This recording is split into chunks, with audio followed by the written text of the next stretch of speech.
नमस्कार साथियों, मेरा नाम विनय है और अब देखना शुरू कर चुके हैं यस न्यूज। इस वक्त मैं हूं अंबा में और अंबा के वरिष्ठ समाज सेवी जिनेश जैन जी हमारे साथ हैं। तो चलिए थोड़ी से बात करते हैं और जानने की कोशिश करते हैं कि किस प्रकार समाज सेवा का रूप ये यहाँ पर कर रहे हैं और लोगों के बीच में कैसे अपने आपसी भेदभाव साझा कर रहे हैं। तो सर, स्वागत हमारे चैनल पर आपका। सबसे पहले मुझे आपका नाम बताइए और कुछ राजनीतिक आपका क्या परिचय थोड़ा वो दीजिए मुझे। मेरा नाम जिनेश जैन है।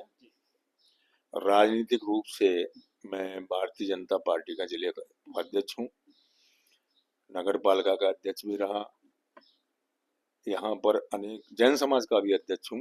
वर्तमान में अंबा नगर में कौन सी आपको बेसिक समस्या लग रही है कि हाँ ये है और इसका समाधान होना ही चाहिए जल्द से जल्द? देखो, तो मैंने आपको बता ही दिया कि सबसे बड़ी समस्या यहाँ पर है पानी की। अंबा नीचे में है, चारों तरफ नहर बनी हुई है, तो यहाँ पर पानी का भराव है, सबसे बड़ी समस्या है। पानी के निकास यहाँ की समस्या है। सीवर इसलिए नहीं डल सकते, मुझे अभी बताया था मंत्री जी ने, हम सीवर डलवा देते हैं। हमने कहा सीवर में क्या होगा कि आप सड़क खुदेगी, मुरैना का सीवर का आप हालत देख लो।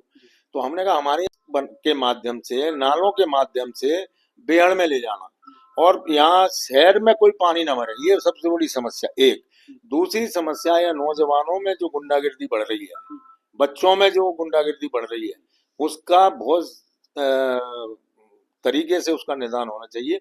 इसमें हमारे समाज के जिम्मेदार लोगों को आगे आना चाहिए।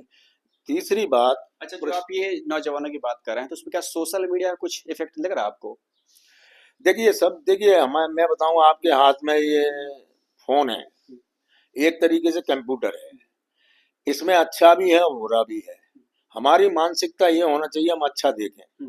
अगर अच्छा देखेंगे तो अच्छा वातावरण बनेगा, आपके दिमाग में, विचारों में अच्छी बात आएगी, और हम खराब देखेंगे तो खराब बात आएगी। लेकिन चिंता का विषय यह है कि 140-45 करोड़ के देश में हमारे मोबाइल हर जगह पहुंच गया है, डिजिटल ट्रांजैक्शन होना शुरू हो गए हैं, टेलीफोन का, मोबाइल फोन का यूज इतना ज्यादा है कि हम और आप कल्पना भी नहीं कर सकते हैं।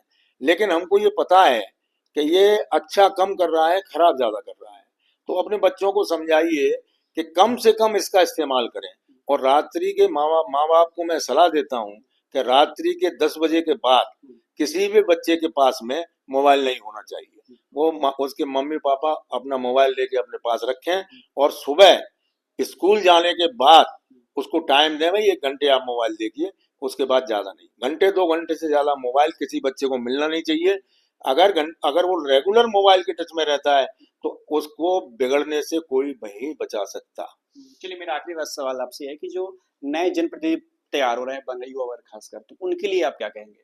जनप्रतिनिधि, हाँ, जो युवा वर्ग आ रहा है सामने अपने जनप्रतिनिधित्व करने के लिए, देखिए उनको आप क्या कहेंगे? एक मैं ऐसी बात कह रहा हूँ जो चिंतनी है, चिंता करना है, मतलब चिंता नहीं, चिंतनी माने उसमें विचार करना है। पहले क्या होता था, दुनिया को जब कबीले थे तो कौन चलाता था? कबीलों का सरदार। कौन होता था? वो ताकतवर होता था, मसलमैन होता था, चुनाव तो होते नहीं थे। तो पहले तो ताकतवर आदमी होता था, शक्ति होती थी, वो एक शक्ति आज भी है, मसलमैन का आज भी जल जला होता है। दूसरी ताकत जब आई बाद में धन की, पहले चमड़े के सिक्के बने, फिर मेटल के बने, फिर कागज के बने, उसके बाद धन की सिस्टम बना। तो पहले मसल पावर, फिर धन। तीसरी शक्ति आई, पहले राजा महाराज थे, तो राजा महाराज जी संचालित करते थे समाज को, क्षेत्र को। फिर डेमोक्रेसी आई, डेमोक्रेसी में साम्यवाद हो या समाजवाद हो, हमारे देश के अंदर सबसे बड़ी डेमोक्रेसी है दुनिया की। तो हम अब जो हमारा चुनाव होते हैं उसमें प्रधानमंत्री होते हैं, उसमें मुख्यमंत्री होते हैं, आदि आदि लोग होते हैं, हम लोग नगर पालिका चुनाव लड़ते हैं। तो मैं जो शक्ति, तीसरी शक्ति है वो है राजनीति की शक्ति। अब एक चौथी शक्ति आ गई है, वो चौथी शक्ति है मीडिया की शक्ति। इसमें सोशल मीडिया है, प्रिंट मीडिया है, अन्य मीडिया है, फेसबुक है, आपका इंस्टाग्राम है, आपका एक्स है, आपका व्हाट्सएप है, अन्य अन्य बहुत सारी चीजें आ गई हैं।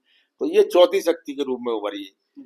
मसल पावर, धन का पावर, राजनीति का पावर और मीडिया का पावर, ये 4 पावर हैं, सारे ब्रह्मांड को चला रहे हैं। तो मैं ये कहना चाहता हूँ आजकल के नौजवानों से जो राजनीति करने आए हैं, राजनीति समाज सेवा के लिए करने आओ तो बेहतर है। अगर राजनीति को व्यवसाय बनाने आ रहे हो तो आप राजनीति में ना आओ। अच्छा, क्या अगर आपको लगता है ऐसे कि में कुछ लोग ऐसे हैं युवा जो आ रहे हैं जो वो नहीं कर रहे हैं, जो इस भावना से उन्होंने ज्वाइन किया होगा? देखिए है क्या जी, होता, लगता क्या है कि कोई आदमी दिनेश जैन को देखे तो वो सोचेगा यार हम भी राजनीति करें और हम भी ऐसे बन जाएं। लेकिन जब वो राजनीति में घुसता है तो तमाम लालच लालच शुरू हो जाते हैं और दो चीजें आदमी को बिगाड़ती हैं, एक लालच और एक भय। अगर वो डरता है तो बिगड़ जाएगा, अगर वो लालची है तो बिगड़ जाएगा। हम डर से मुक्त हैं, हम लालच से मुक्त हैं, तो हम इस जीवन को शानदार जी रहे हैं। जो आजकल के नौजवान उनको भी मैं समझाता हूँ कि अपना काम व्यवसाय इत्यादि इत्यादि घर गृहस्थी का कार्य पहले करो और समाज सेवा के लिए आ जाओ। अगर हम सिर्फ राजनीति में कुर्ता पजामा पहन के घूम रहे हैं तो आपके घर को कौन चलाएगा, आपके खुद को खर्चे को कौन देखेगा, तो आप गलत रास्ते जाएंगे ही जाएंगे। इसलिए अपने को ये, मैं नौजवानों को आज जो लोग राजनीति में आना चाहते हैं या आ गए हैं या जो राजनीति करने का मन रखते हैं उनको मैं यही कहूंगा, अगर समाज सेवा करनी है राजनीति के माध्यम से तो आपको ईमानदार होना पड़ेगा और आपको समाज में उच्च स्थान पाना है तो भी ईमानदार ही होना पड़ेगा। बेईमानों को न कोई पूछता है। मैं एक उदाहरण देके अपनी वाणी को विराम दूंगा। अगर आप जेब कट से पूछो कि भाई तुम जेब काट के धंधा करते हो, तुम वोट किसको दोगे, तो जेब कट भी यही कहेगा ईमानदार आदमी को वोट दूंगा। आप मेरी बात को समझ रहे हैं ना? आप चोर को पूछ लेना कि आप वोट किसको दोगे, वो कहेगा ईमानदार आदमी को वोट दूंगा। तो वो, इसलिए मैं ये बात कह रहा हूँ कि ये ईमानदारी का व्यक्तित्व है, ये ऑरा है, ये आदमी को ऊंचाई पे ले जाता है, आदमी को सम्मान प्राप्त कराता है, समाज में उसकी जय जयकार होती है। ये सब करना जरूरी है। इसलिए नौजवानों को मेरा ये संदेश है कि भाई इन लोभ से, लालच से और भय से दूर रहिए और अपना काम करिए। चलिए, धन्यवाद सर। तो ये थे जिनेश जैन जी, जो अंबानगर के समाज सेवी हैं। इन्होंने सारी बात अपनी राजनीतिक कैरियर, सामाजिक स्थिति क्या है और पोरसा नगर में कौन सी समस्याएं चल रही है, किस पर काम कर रहे हैं और आने वाले पोरसा का भविष्य क्या होगा, ये पूरा दृश्य हमें दिखाया है। ये पूरा वीडियो आप देख रहे हैं सोशल मीडिया प्लेटफॉर्म यूट्यूब पर। चैनल का नाम यस न्यूज। मेरा नाम विनय है और कैमरे के पीछे जो काम कर रहे हैं उनका नाम बालेंद्र। अगर ये वीडियो आप पहली बार देख रहे हैं तो इस चैनल को सब्सक्राइब कीजिएगा, वीडियो को लाइक कीजिएगा और अन्य लोगों तक भी शेयर कीजिएगा, तो ताकि जो मूल भावना राजनीति से संबंधित और समाज सेवा संबंधित इनको द्वारा बताई गई है ये दूसरों तक फैल सके। धन्यवाद।